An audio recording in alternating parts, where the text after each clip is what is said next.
third one is slave to illiteracy. African Americans were not allowed to read during slavery. Why?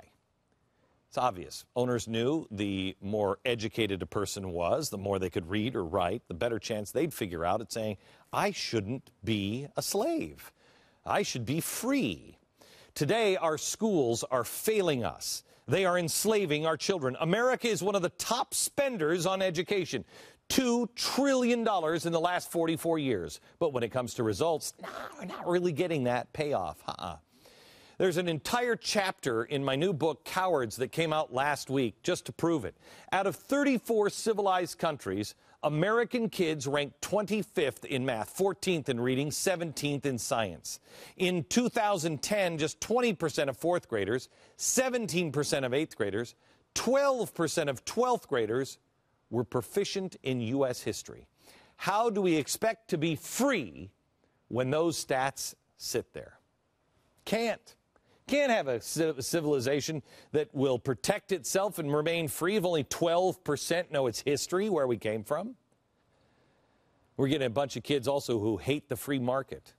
In a response to our obvious education issues, President Obama has actually lowered the standards.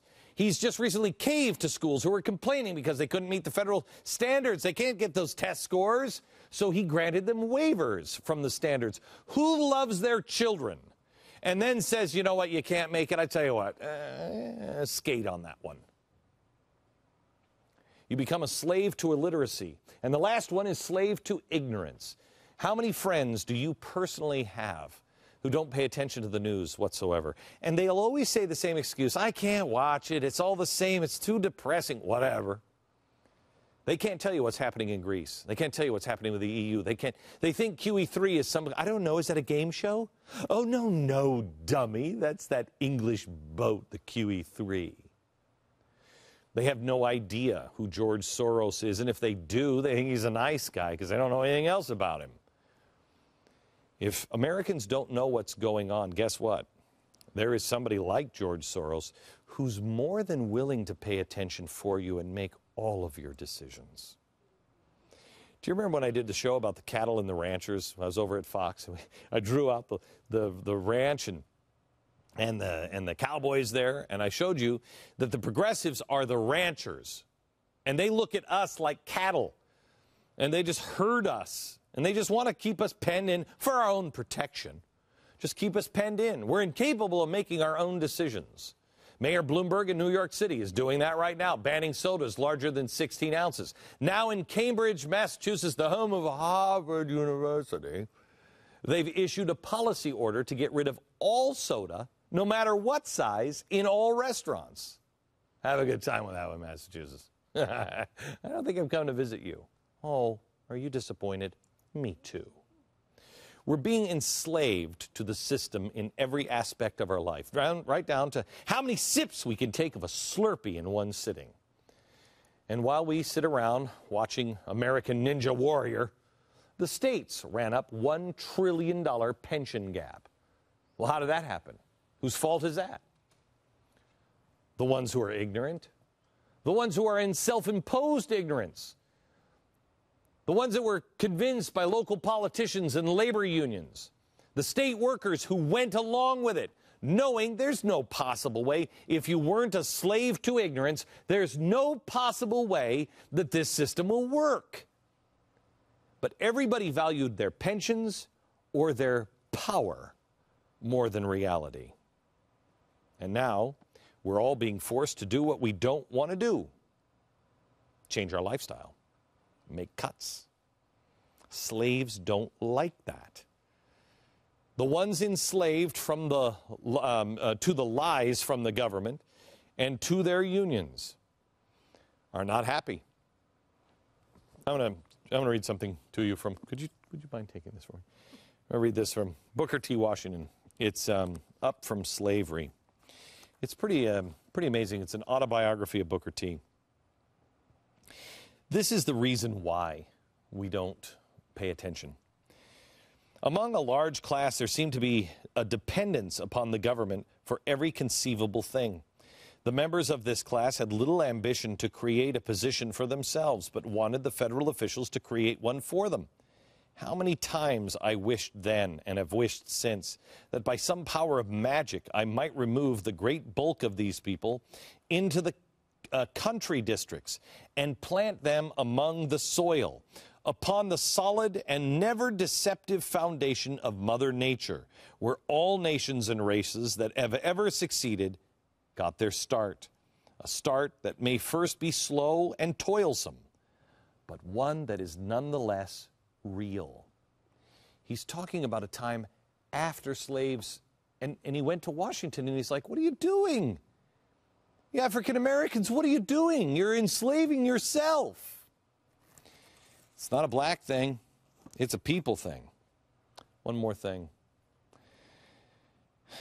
On page 21 is a story about how he found out that he was free. He was still small. He had watched his mother by her bedside in their little hut as she prayed on her knees for Abraham Lincoln. He didn't really even know who Abraham Lincoln was. He talked about a day when the soldier came, somebody in a uniform, and read a declaration that they were all free. He said, after reading, we were told that we were all free and we could go wherever we pleased. My mother, who was standing by my side, leaned over and kissed her children with tears of joy running down her cheeks. She explained to us what it all meant, that this was the day which she had been so long praying, but fearing she would never live to see. For some minutes, there was great rejoicing and thanksgiving and wild scenes of ecstasy, but there was no feeling of bitterness. In fact, there was pity among the slaves for our former owners. Their wild rejoicing on the part of the emancipated colored people lasted, however, but for a brief period. For I noticed that by the time they returned to their cabins, there was a change in their feeling. Listen carefully. There was a responsibility of being free, of having to have charge of themselves, of having to think and plan for themselves and their children. It seemed to take possession of them. It was very much like suddenly turning the youth of 10 or 12 years out into the world to provide for himself.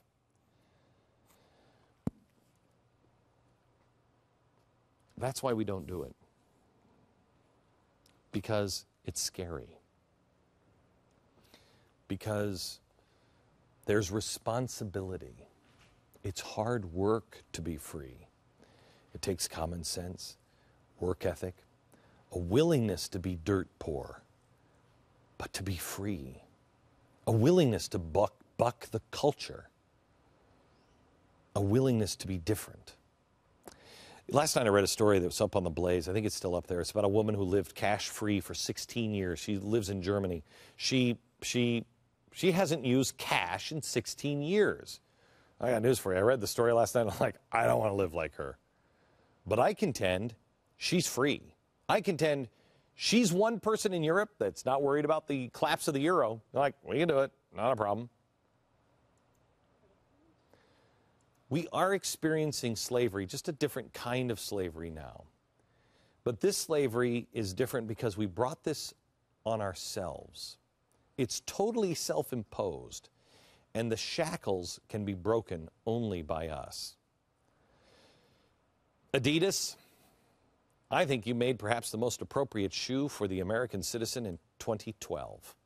Will it still be appropriate a year down the road or 2 years? May I suggest, if it is, here's a new product for North Face. I mean, you might as well have the matching gloves, America. There are many kinds of freedom, many kinds of slavery. Freedom comes at a cost, responsibility. Slavery,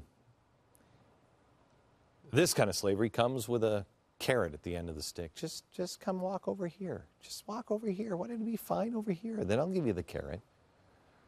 America, the shoes tell the whole story. We are willingly enslaving ourselves.